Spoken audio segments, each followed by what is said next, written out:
Dear students, आज हम समझेंगे एप्रिसिएशन डेप्रिसिएशन क्या होता है और एप्रिसिएशन में इंपोर्ट्स का क्या होता है और एक्सपोर्ट्स का क्या होता है।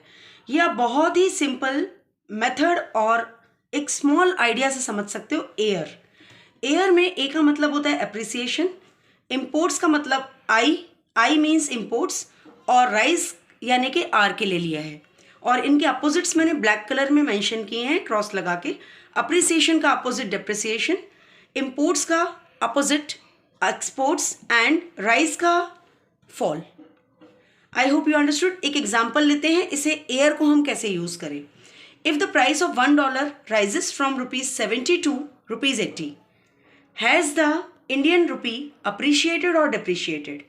What will be its impact on exports and imports? अब देखो, $1 के हिसाब से अगर देखें तो पहले 70 रुपये $1 के लिए देने पड़ते थे और अब क्या हो रहा है, 80 रुपये देने पड़ रहे हैं उसी $1 के लिए। तो इसका मतलब करेंसी, इंडियन करेंसी डेप्रिशिएट हुई है, इंडियन करेंसी डेप्रिशिएट हुई है। अब आपसे क्वेश्चन पूछा है इसने, अप्रिशिएटेड है कि डेप्रिशिएटेड है? आपका आंसर आ गया करेंसी डेप्रिशिएटेड है। अब आप एयर यूज़ करिए। एयर में आप एट अ टाइम सिर्फ 2 ही वर्ड्स को अपोजिट लिख सकते हैं। या तो आप AI को ले लीजिए या AR को ले लीजिए। D तो आएगा ही आएगा क्योंकि आपका आंसर ऊपर आया है डेप्रिशिएटेड। तो आप A को तो पहले D बना दो। अब आपकी मर्जी, आप I को चाहो तो I को चेंज कर लो, R को चाहो तो R को अपोजिट चेंज कर लो। तो मैंने सबसे पहले एग्जाम्पल में ले लिया है A को डेप्रिशिएशन करके, R को चेंज किया है फॉल। इसका मतलब क्या हुआ, डेप्रिसिएशन के केस में इंपोर्ट्स कम हो जाएंगे, इंपोर्ट्स फॉल हो जाएंगे।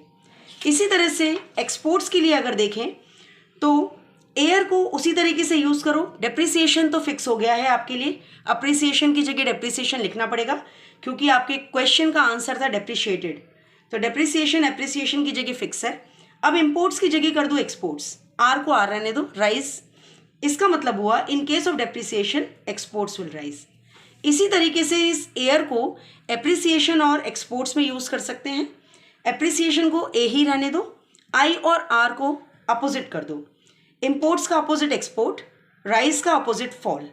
तो इसका मतलब क्या हुआ, in case of appreciation imports will rise but exports will fall. I hope you understood. Thank you. Bye.